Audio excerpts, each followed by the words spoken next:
आपने एक्टर बनने की मेहनत की तो आपने जीवन में कई परहेज किए होंगे कि मुझे, जैसे आप कई बार सुनाते हैं कि आपको वॉइस ओवर करना है, रिकॉर्डिंग करनी है, शुरू शुरू में किया तो कितनी प्रैक्टिस, कि सारा दिन रिहार्स वो कर रहे हैं, रिहर्सल कर रहे हैं, प्रैक्टिस कर रहे हैं।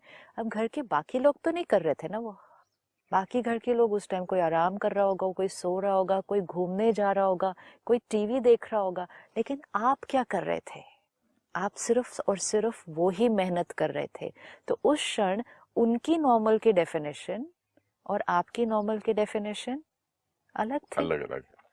उस टाइम वो आपको ये भी कह सकते थे कि क्या सारा दिन यही करने में लगे हुए हो, ये कोई जीवन है? ना घूमने जा रहे हैं, ना कुछ कर रहे हैं, ना टीवी देख रहे हैं, पूरा टाइम वही वही वही वही प्रैक्टिस करते जा रहे हैं।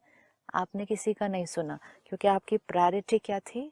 मुझे ये करना है और ये अचीव करने के लिए मुझे ये मेहनत करनी पड़ेगी। उस कुछ टाइम की हुई मेहनत ने, उस कुछ टाइम की हुई मेहनत ने जीवन का भाग्य बदल दिया। अगर उस थोड़ा टाइम वो मेहनत ना की होती और औरों को देखा होता, अच्छा ये भी सो रहे हैं मैं भी सो जाता हूँ, ये भी घूमने जा रहे हैं मैं भी घूमने, क्या मैं सारा दिन मेहनत कर रहा हूँ, ये कोई जीवन है? पूरा दिन प्रैक्टिस ही करते रहो। ये मेहनत अगर उस टाइम न की होती, डेस्टिनी बदल जाती। हर फील्ड में मेहनत की ना, हर फील्ड में मेहनत की। आज किसी को सिंगिंग है, वो उनका काम है, उन्होंने प्रायोरिटी रखी, हमें इसमें बहुत आगे जाना है। वो कितनी परहेज करेंगे, वो कितनी रियाज करेंगे। कहीं रात को लेट नहीं जाते हैं, सुबह चल 4 बजे उठ के रियाज करते हैं, गले का ध्यान रखते हैं, ठंडा बर्फ नहीं लेते हैं, कितना मतलब। And plus practice is the most important thing. Thing. अब जैसे आपने कहा, वो रात को लेट नहीं जाते, सुबह जल्दी उठते हैं, 4 बजे उठ के रियाज करते हैं, ठंडा नहीं पीते, ये सारी चीजों का वो परहेज करते हैं। ये सारी बातें बाकी लोगों के लिए नॉर्मल है। रात को देर से भी सो सकते हैं हम, सुबह देर से भी उठ सकते हैं, ठंडा पीना तो नॉर्मल लोगों के लिए कुछ भी गलत नहीं है, और सुबह उठ के तो किसी को रियाज ही नहीं करना।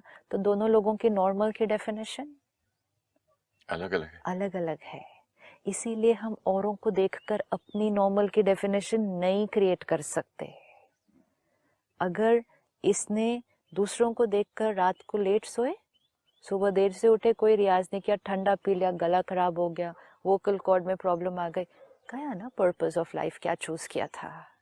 अब उसने कहा, जो इन चीजों का ध्यान रखेंगे, जो औरों के लिए नॉर्मल है उससे अपने आप की परहेज रखेंगे, they are the ones who will shine spiritually।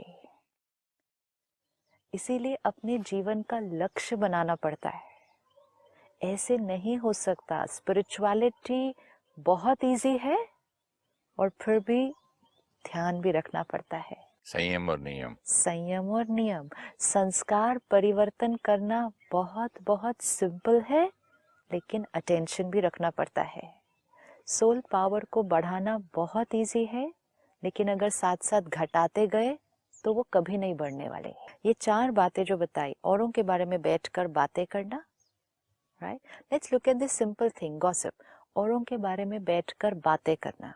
चलो बैठकर आप बात नहीं भी कर रहे तो औरों के बारे में कई बार मैगजीन पढ़ते पढ़ते पढ़ते आप अपने साथ ही तो बात करते हो। अपने साथ बात कैसा करना, आदमी है, इसने अपनी बीवी को छोड़ दिया, इसने ये कर दिया, इसने वो कर दिया। राइट। औरों के बारे में सोचना, आज सोचना। गॉसिप जो पढ़ते हैं मैगजीन्स में और पेपर्स में, हाँ, सोशल मीडिया में, राइट। और कई बार तो गॉसिप रॉन्ग भी होती है। रॉन्ग हो या राइट हो is not the point. He has not said wrong gossip, he has not said झूठी gossip, he has said gossip. जब हम जितना औरों के बारे में सोचेंगे, हमने पहले भी ये कई बार देखा है, जिसको याद करेंगे उसके साथ फ्रीक्वेंसी जुड़ जाएगी। उनके मन की स्थिति की जो वाइब्रेशन है वो हम रिसीव करना शुरू कर देंगे। हम कॉन्शियसली अवेयर हो या ना हो, हम रिसीव करना शुरू कर देंगे। इसीलिए हमें सिखाया जाता था ना, परमात्मा को याद करो। क्यों परमात्मा को याद करो? क्यों हर क्षण उसका नाम जपो, उसका सिमरण करो, उसी को याद करते रहो? क्यों याद करते रहो उसको? क्योंकि जितनी देर उसको याद कर रहे होंगे तो हमारी फ्रीक्वेंसी किसके साथ कनेक्टेड होगी? उसके साथ कनेक्टेड होगी। जितनी देर हमारी फ्रीक्वेंसी उसके साथ कनेक्टेड होगी, हमारी फ्रीक्वेंसी क्या हो जाएगी? रेज हो जाएगी, रेज हो जाएगी। क्योंकि उसकी इतनी हाई है। तो हाईएस्ट फ्रीक्वेंसी को हम जितनी देर याद करेंगे, हमारी फ्रीक्वेंसी भी क्या होती जाएगी? हाई होती और हम जाएगी। हेवन में होंगे। यस। अब लोअर फ्रीक्वेंसीज को अगर याद करेंगे तो हेल में होंगे। लोअर फ्रीक्वेंसीज को याद करेंगे, उनके बारे में सिर्फ सोचेंगे, उनके बारे में बैठकर सिर्फ बात करेंगे, लेकिन उस समय हम कौन सी फ्रीक्वेंसी से कनेक्टेड हैं, हमारी फ्रीक्वेंसी भी उतनी हो जाएगी।